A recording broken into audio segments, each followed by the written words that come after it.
കണ്ണനെ കണി കണ്ടുണരുന്ന ഒരു വിഷുപ്പുലരി കൂടി വന്നെത്തി. ഏവർക്കും നിറം ഫാബിന്റെ ഹൃദയം നിറഞ്ഞ വിഷു ആശംസകൾ. ഈ വിഷുകാലത്തെ നമുക്ക് ഒന്നിച്ച് വരവേൽക്കാം. കുടുംബത്തോടൊപ്പം എത്തി പർച്ചേസ് ചെയ്യാൻ ലേഡീസ്, ജെന്റ്സ്, കിഡ്സ് വെയറുകളുടെ ഏറ്റവും പുതിയ കളക്ഷൻസ് ഞങ്ങൾ ഒരുക്കിയിരിക്കുന്നു. അതും ആകർഷകമായ ഓഫറുകളോടെ.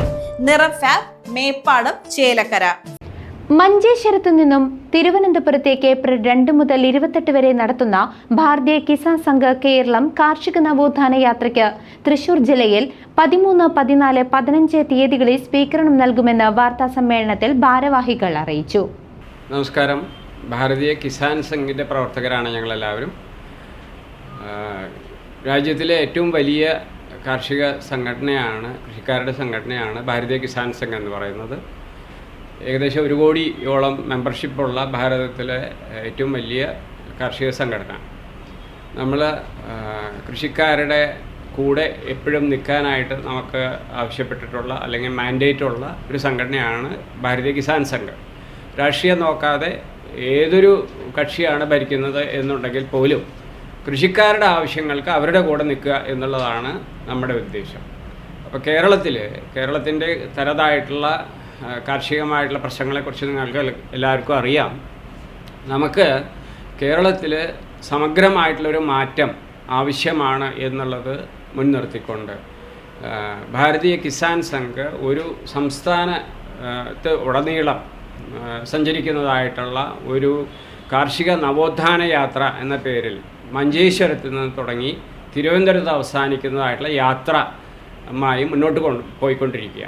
അപ്പോൾ ആ യാത്ര തൃശ്ശൂർ ജില്ലയിൽ ഈ വരുന്ന ഞായറാഴ്ച എത്തുന്നുണ്ട്. ആ എത്തുന്ന യാത്രയ്ക്ക് സ്വീകരണം ഇവിടെ കൊടുക്കുകയും 3 ദിവസം, ഞായർ, തിങ്കൾ, ചൊവ്വ 3 ദിവസങ്ങളിലായിട്ട് തൃശ്ശൂർ ജില്ല കവർ ചെയ്യുന്നുണ്ട്. അപ്പോൾ ഈ 3 ദിവസങ്ങളിലായിട്ട് നടക്കുന്ന ഈ യാത്രയുടെ പരിപാടികളിൽ എല്ലാവരും പങ്കുചേരണം എന്നുള്ള ഒരാവശ്യം മുൻനിർത്തി നമ്മളെല്ലാവരെയും സമീപിക്കുന്നുണ്ട്. ഭാരതീയ കിസാൻ സംഘ് മുന്നോട്ട് വയ്ക്കുന്ന ആവശ്യങ്ങളെന്ന് പറഞ്ഞാൽ GST, കാർഷികമായിട്ടുള്ള യന്ത്രങ്ങളുടെ GST പരിപൂർണമായിട്ട് ഒഴിവാക്കണം എന്നുള്ളത് ഒരു പ്രധാനപ്പെട്ട ഒരു വിഷയമായി ഞങ്ങൾ മുന്നോട്ട് വയ്ക്കുന്നുണ്ട്. കൂടാതെ ഇപ്പോൾ ഈ പറഞ്ഞ കിസാൻ സമ്മാൻ നിധി എന്ന് പറയുന്നതായിട്ടുള്ള പ്രധാനമന്ത്രിയുടെ കിസാൻ സമ്മാൻ നിധി കൊടുക്കുവാനായിട്ടുള്ള തീരുമാനം കേന്ദ്ര ഗവൺമെൻറ് എടുക്കുന്നതിൻ്റെ പുറകിലെ ചാലകശക്തി ഭാരതീയ കിസാൻ സംഘ് തന്നെയായിരുന്നു. അപ്പോൾ അതിൻ്റെ പുറകിൽ ഞങ്ങളത് വർദ്ധിപ്പിക്കാനായിട്ടുള്ള ഒരു ആവശ്യവുമായിട്ട് ഞങ്ങൾ കേന്ദ്ര ഗവൺമെൻറ്റിനോട് സമ്മർദ്ദം ചെലുത്തിക്കൊണ്ടിരിക്കുന്നുണ്ട്.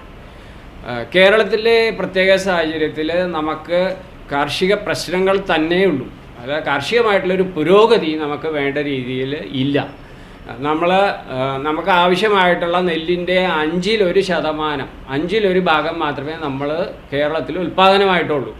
ബാക്കിയുള്ളത് മുഴുവൻ നമ്മൾ പുറമേ നിന്ന് വരുത്തുക. അപ്പോൾ ഈ ഒരു അവസ്ഥയിൽ ഇതിപ്പോൾ നെല്ലിൻ്റെ കാര്യം മാത്രമല്ല, ബാക്കി ഇപ്പോൾ പച്ചക്കറി ആയാലും ശരി, പഴവർഗ്ഗങ്ങളായാലും ശരി, എന്തായാലും ശരി, ബാക്കി പുറമേ നിന്ന് വന്നുകൊണ്ടിരിക്കുക. അപ്പോൾ ഈ ഒരു സ്ഥിതി മാറണം.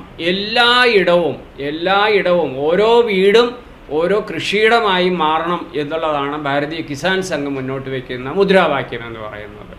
അപ്പോൾ എല്ലായിടവും കൃഷിയിടം, എല്ലാവരും കൃഷിക്കാർ. അപ്പോൾ അതൊരു വീട്ടുതലത്തിലും ഓരോ ഗൃഹങ്ങളിലും നമുക്ക് കൃഷിയുടേതായിട്ടുള്ള ഈ സംസ്കാരം നമുക്ക് കൂടുതലായിട്ട് പകർന്നു കൊടുക്കാനായിട്ട് നമുക്ക് സാധിക്കണം.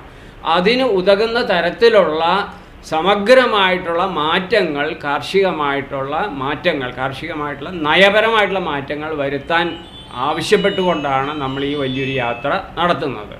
കൃഷിക്കാർക്ക്, കൃഷിയുമായി ബന്ധപ്പെട്ടിട്ടുള്ള തൊഴിലാളികൾക്ക് നമുക്കറിയാം, 10-60 വയസ്സ്, 65 വയസ്സ് കഴിഞ്ഞ് കഴിഞ്ഞാൽ ഇവർക്ക് പിന്നെ അവർക്ക് ഒരു ആവതില്ലാത്തൊരവസ്ഥ വരുന്ന സമയത്ത് അവർക്ക് 25,000 രൂപ വെച്ചെങ്കിലും ചുരുങ്ങിയ പക്ഷം പെൻഷൻ കൊടുക്കണം. കർഷകർക്കും കർഷക തൊഴിലാളികൾക്കും 25,000 രൂപ വെച്ച് പെൻഷൻ കൊടുക്കണം എന്നുള്ളതാണ് നമ്മുടെ ഒരു മുദ്രാവാക്യം എന്ന് പറയുന്നത്. അതേപോലെ തന്നെ ഭാരത സർക്കാർ നമുക്ക് അനുവദിച്ച് തന്നിട്ടുള്ളതായിട്ടുള്ള പല പദ്ധതികളും കേരളത്തിൽ ഇംപ്ലിമെൻ്റ് ചെയ്യുന്നില്ല, കേരളത്തിൽ നടപ്പിലാക്കുന്നില്ല. ഈ തരത്തിൽ മുന്നോട്ട് പോയാൽ ശരിയാവില്ല. കേന്ദ്ര ഗവൺമെൻറ്റിൻ്റെ ഫണ്ടാണ് കൂടുതലും ഈ കാർഷികമായിട്ടുള്ള ഈ പദ്ധതികൾക്കുള്ള ഫണ്ട് പൂർണ്ണമായിട്ടുള്ള വിനിയോഗം നടക്കുന്നില്ല.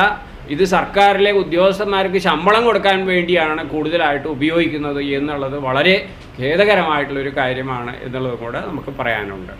മഞ്ചേശ്വരത്തു നിന്നും തിരുവനന്തപുരത്തേക്ക് ഏപ്രിൽ 2 മുതൽ 28 വരെ നടത്തുന്ന ഭാരതീയ കിസാൻ സംഘ് കേരളം കാർഷിക നവോത്ഥാന യാത്രയ്ക്ക് തൃശൂർ ജില്ലയിൽ 13, 14, 15 തീയതികളിൽ സ്വീകരണം നൽകുമെന്ന് വാർത്താസമ്മേളനത്തിൽ ഭാരവാഹികൾ അറിയിച്ചു. സംസ്ഥാന പ്രസിഡന്റ് ഡോക്ടർ അനിൽ വൈദ്യമംഗലമാണ് നവോത്ഥാന യാത്ര നയിക്കുന്നത്. ദേശീയ സമിതി അംഗം ഇ നാരായണൻകുട്ടി, സംസ്ഥാന general secretary advocate Ratheesh Gopal എന്നിവർ യാത്രയിൽ സന്നിഹിതരായിരിക്കും. ഏപ്രിൽ 13 പ്ലാഴിയിൽ വെച്ച് രാവിലെ 9 മണിക്ക് നവോത്ഥാന യാത്രയ്ക്ക് സ്വീകരണം നൽകും. തുടർന്ന് 10 മണി മുതൽ 11 മണി വരെ ചേലക്കരയിൽ പൊതുയോഗം സംഘടിപ്പിക്കും. 11:30 വടക്കാഞ്ചേരി ബ്ലോക്കിലെ ഓട്ടുപാറയിൽ സ്വീകരണം നൽകും. വാർത്താസമ്മേളനത്തിൽ BKS ജില്ലാ secretary MG Krishnankutty, state vice president Unnikrishnan PS, BKS state committee അംഗം കല്യാണകൃഷ്ണൻ, ബ്ലോക്ക് പ്രസിഡന്റ് സ്വാമിനാഥൻ, ഗോപിനാഥൻ നായർ എന്നിവർ പങ്കെടുത്തു.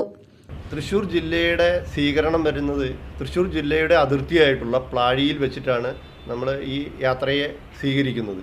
അവിടെ ഒരു ചെറിയൊരു ആരതി ഒഴിഞ്ഞ് സ്വീകരിച്ചുകൊണ്ട് നേരെ നമ്മുടെ പഴയന്നൂർ അമ്പലനടക്കിലൊരു ചെറിയൊരു സ്വീകരണം അവിടെ ഒരുക്കിയിട്ടുണ്ട്. പിന്നെ പൊതുപരിപാടിയും അതുപോലെ തന്നെ മറ്റുള്ള പരിപാടികളെല്ലാം ചേലക്കര വെച്ചിട്ടാണ് നടക്കുന്നത്. പഴയന്നൂർ ബ്ലോക്കിൻ്റെ പരിപാടി നടക്കുന്നത് നമ്മുടെ ചേലക്കര ബസ് സ്റ്റാൻഡിലുള്ള കെട്ടിടത്തിൽ വെച്ചിട്ടാണ് നമ്മുടെ പരിപാടി നടക്കുന്നത്. അപ്പോൾ കോൾമേൻറ്റിൻ്റെ അവിടുന്ന് നമ്മൾ ജാഥ ഒരു ചെറിയ സ്വീകരണം അവിടുന്ന് കൊടുത്തുകൊണ്ട് അവിടുന്ന് നേരെ ഒരു 500 മീറ്റർ നടന്നിട്ടാണ് നമ്മൾ ബസ് സ്റ്റാൻഡിലേക്ക് പ്രവേശിക്കുന്നത്. അത് കഴിഞ്ഞ് നേരെ ഓട്ടുപാറ, അടുത്ത സ്വീകരണ സ്ഥലമായിട്ടുള്ള ഓട്ടുപാറയിലേക്ക് പോകുന്നു. അത് കഴിഞ്ഞ് നേരെ കുന്നുംകുളം പോകുന്നു. കുന്നുംകുളം നേരെ ചാവക്കാട് കഴിഞ്ഞു കഴിഞ്ഞാൽ നേരെ ഗുരുവായൂരാണ് നമ്മുടെ സമാപന പരിപാടി നിശ്ചയിച്ചിട്ടുള്ളത്. അതാണ് 13-ാം തീയതിത്തെ പരിപാടി. News desk CCV.